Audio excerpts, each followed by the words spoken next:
today, everyone, to our deep dive into Gender Pay Gaps Virtual Boardroom that's been facilitated by HR Recruit and Michelle Gima from Equality Pays. My name's Jo Thompson and I'm a consultant for HR Recruit. I'm joined today by Michelle, who will introduce herself shortly. Michelle's going to provide some essential insights into the definition, significance and key statistics surrounding the gender pay gap. If you've got any burning questions during the session or comments, then please put them into the chat box facility and we will cover them at the end of the session. I'm now going to hand you over to Michelle, who will introduce herself and start the event. Thank you. Thank you, Jo, and hi everyone. Glad that you can all make it. So what I'm going to do is I'm just going to start sharing my screen.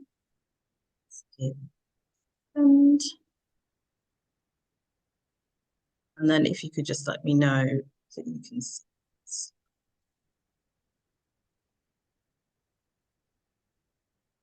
Okay, if somebody could just give me a thumbs up. Yep, perfect. Okay. All right, so as Jo said, we're going to be talking about pay gaps today. I'll give you a very quick introduction to myself. So my name is Michelle Gima and I'm a pay gaps consultant.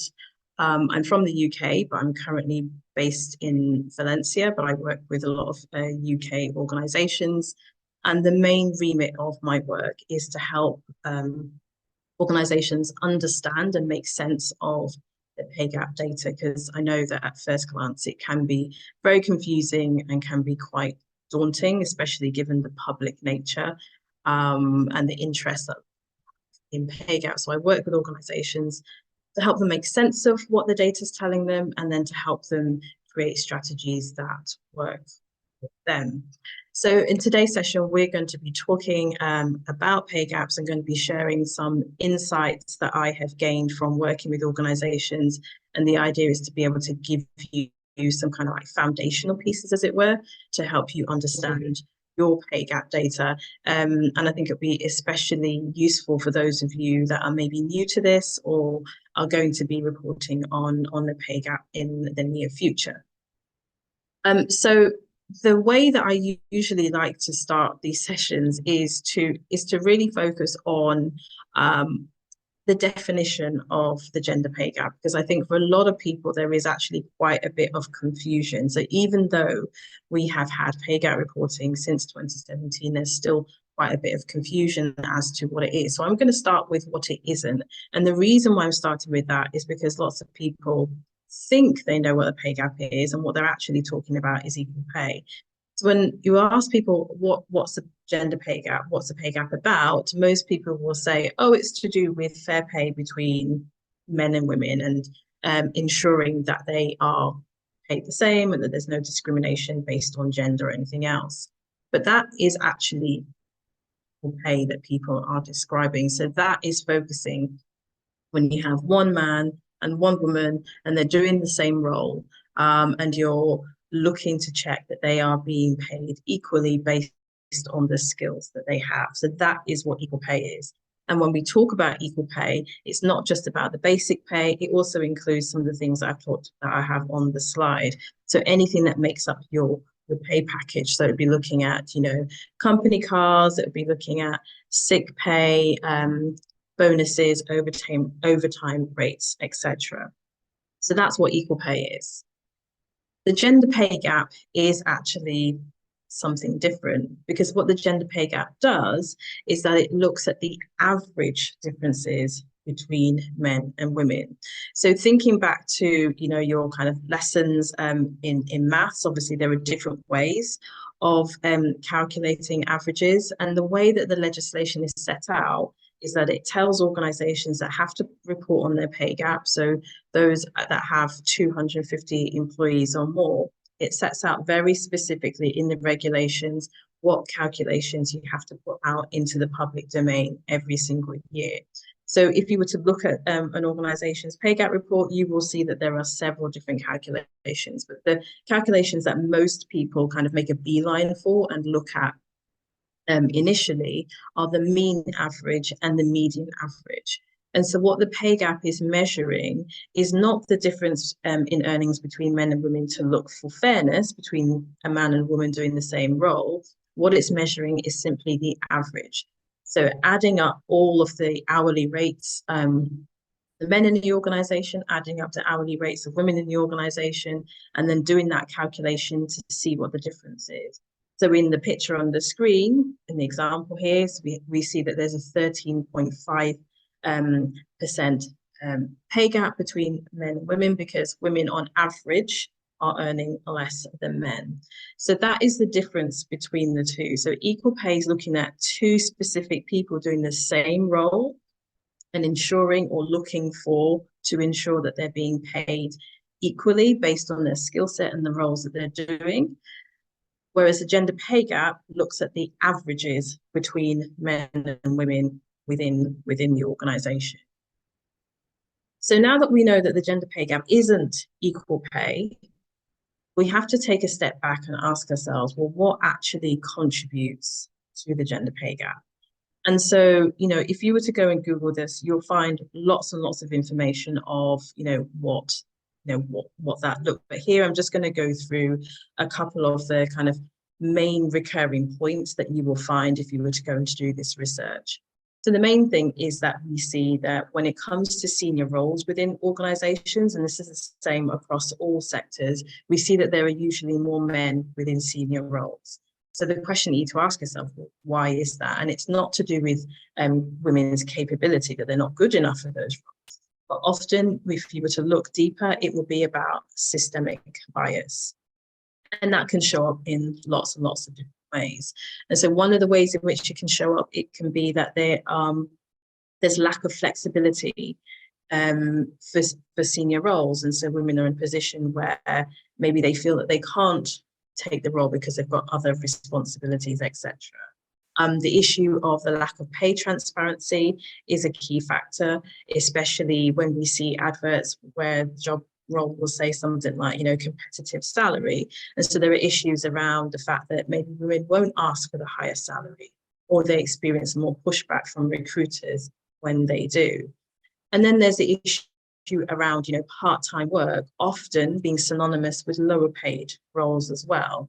And again, I've got the word choosing underlined, and it's not really a choice that women are making, but it's more of a case of looking around to see what's available and making the best of situations. And so if women are in part-time work or in lower paid roles, that contributes to the gender pay gap as well. And then, kind of talking about caring responsibilities as well, we live in a society where, employers are not really encouraging men to mix their caring responsibilities with their career choices. We have shared parental leave now, but still the take-up of that is quite low. And there are issues around, the monetary value that organizations place in having, good, robust shared parental leaves. And so again, that has a bearing on the gender pay gap as well.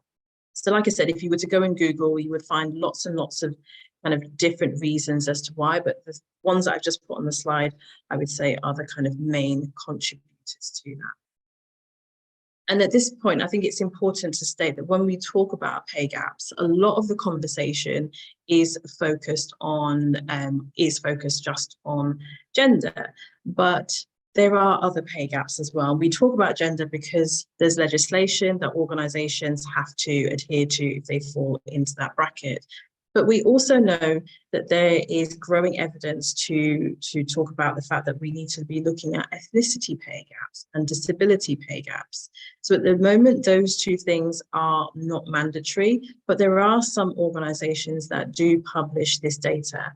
What I tend to find is that there are a number of organizations that have ethnicity and pay gap data, but they're keeping it in-house for the time being because they don't have to publicly report on it. They're not doing that, but they still have that information, and they're doing work, as it were, behind the scenes. There's likely to be a general election in the UK. I think it's slated for early 2025. And we know that in the Labour Party have put in their manifesto that they would be introducing ethnicity pay gap reporting. So I think it's important to be aware of the fact that there's likely to be legislation change coming down the line. And there's also kind of like public pressure to think about how we can look at pay gaps in a much more intersectional way. So not only just looking at gender, but looking at, how do pay gaps kind of play out in the workplace?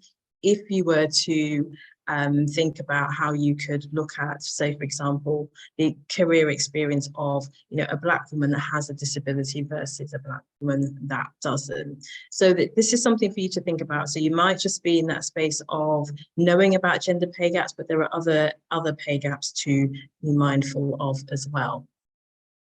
So you might be thinking, okay, this is all great and it all sounds very, laudable and it's the right thing to do, but like, what is the benefit of actually addressing any of these pay gaps or addressing the gender pay gap? Well, because we know that this is about looking at the average earnings that women earn in comparison to men and looking at representation of women within organizations, we know that this that addressing the pay gap is good for the global economy, because if we're addressing and closing pay gaps, if we're allowing women the opportunity to earn more because there is less kind of bias and discrimination as they try to progress in their organizations, if we do that, we know that that means that's more money in women's pockets. And we also know that there are studies to show that the way in which women spend money has a really positive ripple effect, not just for themselves, but for their families and for the wider economy. So we know that, when women have more money and they have career progression, they invest differently, especially into their children, in their children's education, health, nutrition, and housing. And all of these things reduce the likelihood of family poverty. And it also promotes a sense of social justice as well. So it's good for the economy. So it's good for individuals, it's good for organizations, but it's also good for the wider economy. And so thinking about, you as a professional working in your organization, what are the benefits to you? Well, it raises staff morale and it also supports recruitment and retention. We are still kind of emerging from the aftermath of COVID and the way in which it has kind of reshaped our perception of work and how we do work and the conversations that we're having about work. And what we're seeing increasingly with employees is that issues around pay transparency and closing pay gaps and equity in the workplace, these are employee values that are rising to the top in such a way where employees are feeling much more confident to have conversations with their employers or prospective employers around what they are doing in this space. And so if you're an organization that isn't addressing this or isn't addressing these issues, you could be missing a trick when it comes to recruitment and retention, because this is increasingly a more and more important aspect for current employees as well as future employees as well. And it's not something that just impacts women. For a long time, this has been placed as, a woman's issue, almost like, women's lib language from the 1970s. Like I said before, the reality is that this impacts lots of people. And so you need to be thinking about, well, what do the men in your organization think and feel about this as well? Because they have some skin in the game here. A lot of men will be seeing their partners struggling because of this bias and discrimination, and they're not happy about that either. So this is no longer just, an issue just to think about for women in the workplace.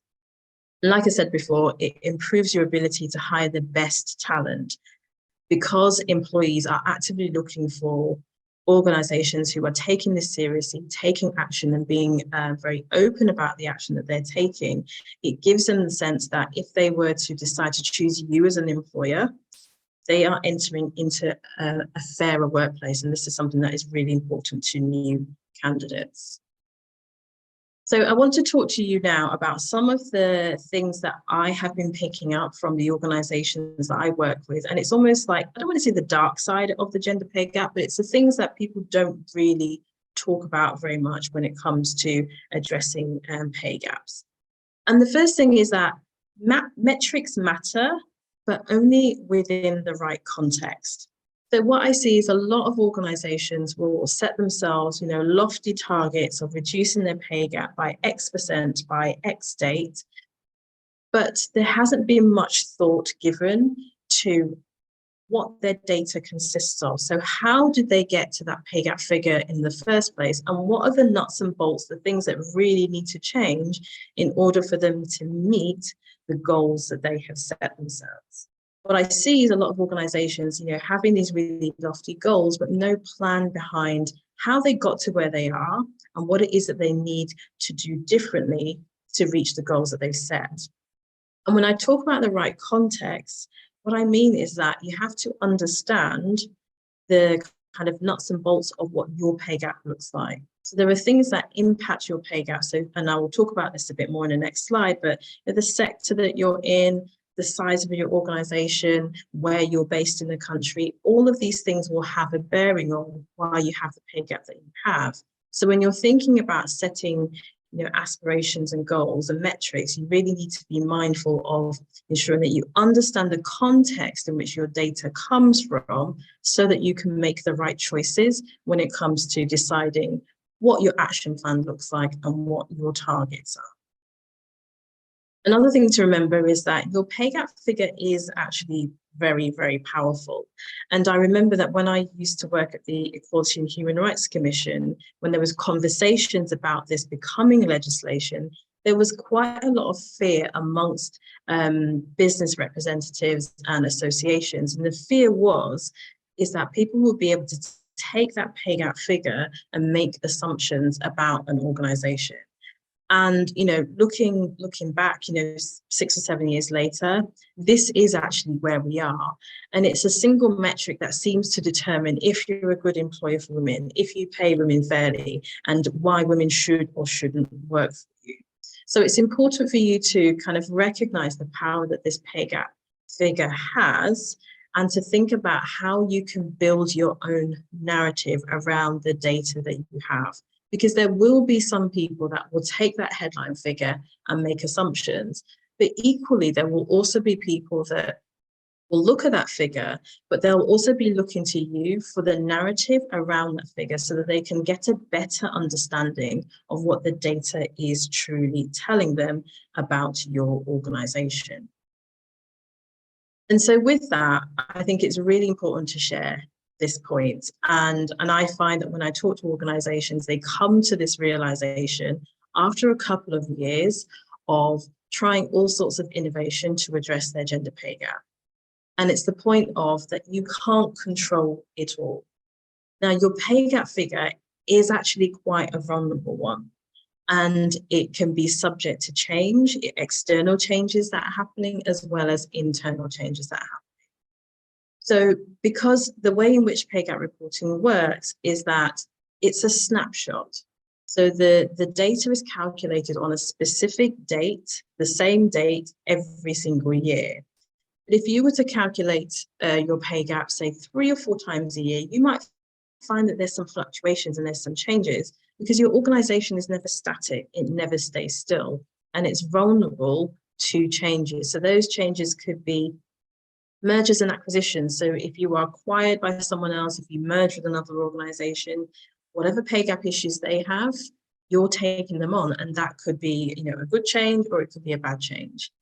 It's vulnerable to exit. So you might be in a position where you have one person who kind of brings your pay gap into, a kind of acceptable number. If that person leaves, it changes things drastically. Now, you as, a HR director, reward leader, L&D leader, whatever your position is, you don't have control over what people decide to do with their career, but that can derail and be a problem for your pay gap. Or you might be going through exponential growth. You might be going through a really big hiring phase. And I've seen this with organizations where they'll be taking on lots and lots of new people. And depending on where these new people are fitting into the organization, that can have a positive or negative impact on your pay gap as well. Equally the same with redundancies. I'm working with a retail client at the moment. Their gender pay gap has actually gone down. And so at first we were like, this is great. But then when they were diving into what had happened within the year, they'd had to make quite a lot of redundancies. And because they're a very female-heavy organisation with a lot of women on lower paid roles at the bottom, a lot of those were the roles that were eliminated. And so that's had a positive impact on their pay gap. But it wasn't because of something that they had done intentionally. It was a case of, that was the outcome of redundancies that had happened. And then, like the point I made before, individual career choices. People might decide to leave, to take sabbaticals, to go part-time, to step down. All of these things can have an impact on your pay gap as well, but they've got nothing to do with you. They're not the result of a program or initiative that you have put in place. It's simply just the ebb and flow of organizations. So it's really important to remember that, yes, you should be looking at your pay gap figure, but you have to be mindful of the fact that there are going to be aspects that you are not in control of. And then there's a sectoral impact, which I talked about very briefly before. And so this is looking at, where does your organization sit? So perhaps, the sector that you're in has a real issue with pay gaps because it's, traditionally male dominated or even traditionally female dominated, and that has an impact on what your pay gap looks like.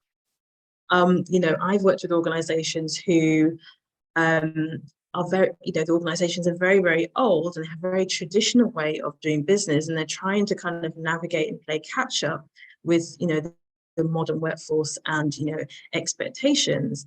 And so, that can have an impact on, if your pay gap shifts and how long it takes to shift. So these are the kind of like historical context, as it were, that can have an impact on what your pay gap looks like. You may be an organization that really lacks agility and it takes a long time for initiatives to be rolled out, or there might be, real resistance to change, or it's just a very slow paced organization. Things take a long time to kind of come to fruition. So these are things to be thinking about. If you're looking at your data and thinking, oh, our data doesn't look great, that may well, be the case, but to be mindful of, okay, asking the question, well, why is that? And it's not a personal, this is a terrible place to work, but it's more of a case of, well, here are the things that influence why we have the gaps that we have. And something else to be mindful of, and again, I don't think it gets talked about very often, and that is pay gap fatigue. And this is something that this is a phrase that I came across within the Australian press, and it talked about the fact that organizations are doing this work, whether it's behind the scenes or whether it's very, very public, but there comes a point where if you don't see that success, i.e. the pay gap dropping, the fatigue sets in because you feel like you're trying really hard and you're not getting any progress, or you're being criticized for not moving fast enough, or you're being judged for having such a terrible pay gap. And that fatigue can really set in where you feel like, well, what is the point? I'm trying really hard and, nothing is happening. And sometimes this can set in very, very early on, and sometimes it can set in after a couple of years. And you might be feeling that frustration that maybe other parts of the business or the organization are not taking this seriously. So if this is you, because you've been doing pay gap reporting and you're in that space where you're like, oh, I've got to report again and numbers don't look good, this is just to acknowledge that this is real, and you're not the only person, you're not the only organization that might be feeling that way. And so really it's about thinking about what can you do to kind of get out of that pay gap fatigue. What can you change to get out of that so that you're kind of not always in that space. Another thing to be very mindful of, or to really think about, and I see organizations kind of get tripped up on this, is not providing enough resources to be doing this work. So what we have seen over the last few years is that organizations fall into the trap of thinking or believing that writing the pay gap report is the work. That's all they need to do. So get the data, do the analysis, be compliant, publish what the government say we need to publish, and then we'll just do it again next year. But the reality is that there is actually a lot of expectation on employers to actually do something with that information. And in order for you to make progress, to set those targets and start to be hitting them, you need to be putting resources in place, like specific resources. I see a lot of organizations kind of scrambling around this time of year saying, oh my God, it's almost pay gap reporting time. We haven't done anything. And it's difficult to try and get any kind of momentum or see any progress if you leave things to the last minute. But if you have resources in place for throughout the year, then you're more likely to see that success. So what you need to understand is that this, pay gaps work is not a pet project, and it's not a pet project just for HR, but you have to have a real strategy around it. And there needs to be an accountability team that's across the organization. And then you need to think about the time that you're setting. So if you have an aspiration to close your pay gap by X percentage by X date, is that realistic? See a lot of organizations getting really unstuck because they come up with these really ambitious, lofty goals, but they're not providing themselves enough time to be able to do the work behind the scenes in order to see that progress actually happen. And then you need to think about money. Like, what is the financial cost of the resources that you need to be able to do this work? And do you need to bring in expertise, or do you already have internal expertise? So if you have internal expertise to crunch the numbers, to create the strategy, to kind of implement the strategy as well, then great. What does that look like? What does that resource look like? Are those people aware that this is what they're going to be doing? Is it part of their KPIs? If you don't have that internal resource, then you need to be thinking about what can you outsource. So do you want to outsource everything, or are you able to do the analysis, but you need somebody to help you with the strategy? Or can you do the analysis and strategy yourself, but you need somebody to come in and help you with the implementation or the training, or to be an accountability partner? They are some of the things that you need to think about when it comes to designing your pay gap action plan. Like, what sits behind it? What are the things that you need to put in place to actually move the dial? So earlier I talked about the things that you couldn't control when it comes to your pay gap. So mergers, acquisitions, exits, growth, redundancies, those types of things. Those things are going to happen whether you do pay gaps work or not. But what I want to share with you are the things that you can focus on. So these are the things that are going to make the difference when it comes to closing your pay gap, but also addressing the pay gap issues. These are the things that you as an organization can take control of. So the main things are looking at your recruitment process, promotion processes, your retention processes, and your pay and bonus processes. These are the key areas. So whenever I'm doing any work with organizations around their pay gap issues, I can find areas that need to be improved upon in any of these 4 points, maybe all of them, because these are the most common places where the kind of pay gaps creep in and can start off small and become much greater. And usually it's to do with the process, it's to do with habits, it's to do with behaviors that have been tolerated or accepted and have just become the norm. So it's really about digging deep. So if your pay gap data is showing you that you don't, for example, have many women coming into your organization because, and applying for roles because it's traditionally male dominated, then there's something there about the recruitment processes that you perhaps need to be looking at to see, okay, well, how can we improve that? How can we increase the number of women that at least come for interview or make it through the sifting phase or are offered roles? Yep. So there's some of the processes that you can think about. Another thing that you can do is to look at, equal pay and benchmarking. So the Equality and Human Rights Commission, they provide advice on how you can do an equal pay audit, and what they suggest, depending on the size of the organization, is that you do some kind of audit roughly every 3 years. So that will help to ensure that you're being legally compliant, because equal pay is within legislation, but it will also give you a flavour to ensure that you are paying within the kind of market rate, and that will help with issues to do with retention and attraction as well of new people.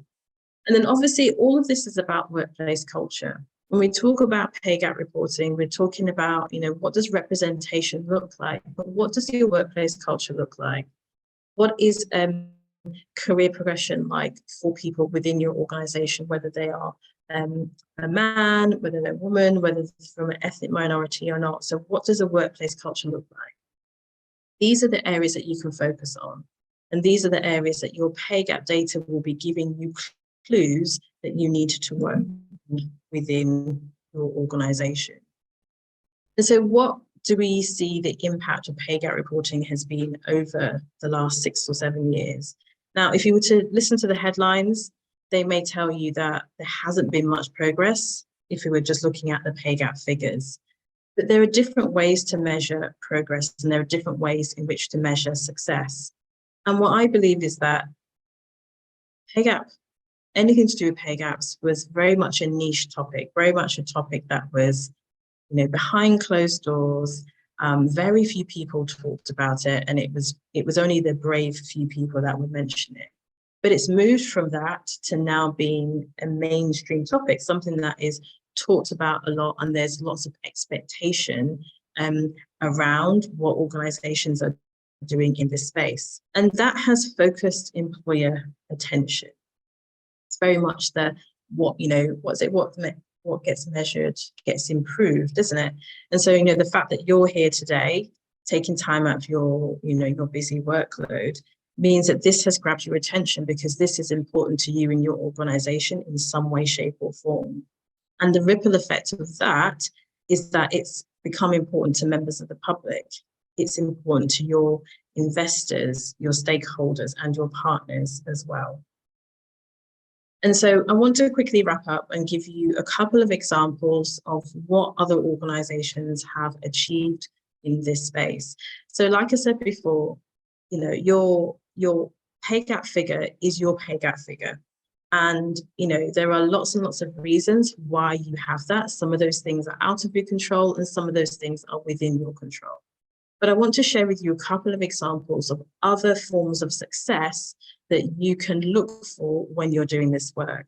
So this example is from a space communications organization that I worked with, and they, like many other organizations, had an issue with their pay gap. It's traditionally male-dominated organization, and so they were looking for ways in which they could not only improve their pay gap, but improve some of the processes and workplace culture issues that they had that would sit behind the pay gap figure.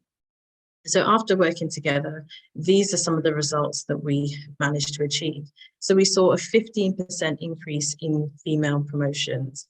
We saw a 5% increase in women receiving bonuses, and an 8.3% reduction in their bonus gender pay gap. So when it comes to doing this work, there's always more than one way to measure success. Yes, it would be amazing to have your pay gap figure drop, because that's something that's very visible, very easy to talk about. People, understand that, but there are always other measures of success that you can build into doing this work as well. The second example is from a real estate company that I worked with. And so over a 3-year period, their gender pay gap reduced by 14.9%, which is amazing. But alongside that, because of the work that we did in, having focus groups and talking to people within the organization and finding out what was important to them regarding pay gap and career progression, what we did was we introduced a sponsorship program to support development and progression into senior roles, because that was something that was lacking, that people didn't understand how they could progress within the organization. And what would happen is people would sit and basically wait to be tapped on the shoulder and told, you've got a bonus, or you're progressing into this role. And there wasn't that clarity for anybody in the organization, and women felt really that they were being held back by these kind of like invisible rules. So one of the things that they did was they introduced a sponsorship program. So it's very clear, it's very visible, and it's about investing in people so that they can see what career progression is. They also enhanced their parental pay as well. So it would be equalized. So anybody that was taking any time away because they were having a baby with a man or woman, they enhanced the pay so that it was equal. And they also provided parental coaching for new parent returners. because again, this was something that people needed, and because they didn't have it, it was just that one extra thing that was potentially adding to their pay gap, potentially adding to, you know, a problem within their workplace culture. So the thing that I want you to kind of take away the most from this is that measuring your data is not enough. It's almost like the bare basics. That's what the government are telling you to do. You have to measure this data and you have to produce it so that we can see it. But what you really have to do, where the work really is that you have to be prepared to take action based on your data. So you have to get into a space where you understand what your data is telling you so that you can build that narrative, you can build that storytelling, and then that will help you to then build a strategy of what it is that you need to do. You can build that strategy on where you need to improve. So what could that look like? Well, it's going to look different for everybody because everybody's pay gap is different and everybody's reason for having the pay gap is different. What the solutions look like will be different for you as well. So it could be you need to diversify your recruitment, or you need to strengthen and improve your flexible and hybrid working. It could be that you need to do some work around pay transparency so that people understand how pay decisions are made and what the next kind of pay rung on the ladder looks like and what they need to do to improve that. Or if you are in an organization that has, you know, different offices, it might be that you decide to start opening up this conversation globally and looking to see what's happening in your other offices and seeing what you could bring back to your UK office as well. There is no cut and paste here. There are lots and lots of different solutions, but it really all comes back to you understanding your data and what it means for your organization so that you can pick the right actions to address your pay gap issues. So just to recap, gender pay gap is not equal pay. They are two completely different things.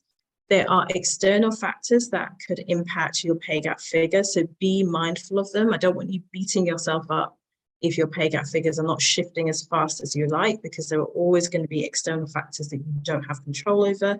But what I want you to do is I want you to focus on those internal factors. So I had that list before, what those factors were, looking at recruitment, promotion, retention, etc. Focus on those things. They're the things that you have control over.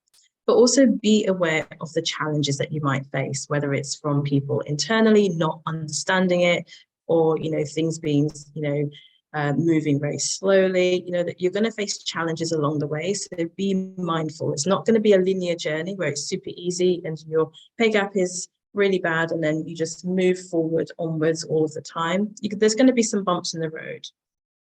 Make sure that you're properly resourced. This isn't a pet project for one person or for one team, so you need to be spreading that accountability and responsibility across the organization and make sure that you have the right resources in order for you to do the work. And last but not least, to remember that sustainable changes take time. We do live in a world where we want everything immediately, we want everything fast. But when it comes to this work, if we're serious about making changes, we have to accept that sometimes slow is better. Providing that you've always got momentum, you're always moving forward, you're looking for those sustainable changes, not the changes that look glossy and sound great, but the changes that are actually having a real impact. So I hope that this has been helpful and has provided you with some insight and given you a different perspective around how to approach your pay gaps work. If you'd like to follow me, the best place to find me is on LinkedIn under my name, Michelle Jimmer. Equally, you can email me. My email address is on the screen. And I also have a podcast called Beyond the Pay Gap Figure, where I talk about pay gaps and the kind of things that you need to think about in much more detail. And also just to say, I actually have a guide for you, which is a starter guide on how to get started on addressing your pay gaps within your organization. So if anybody is interested in accessing that, then all you need to do is email me and I'll actually pop my details in the chat for you as well. So I hope that that was helpful. I can add your email address into the follow-up email, Michelle, as well. Fabulous. Does anyone have any comments or any questions that they want to ask Michelle whilst we've got it? I mean, feel free if you want to come off mute and ask any questions.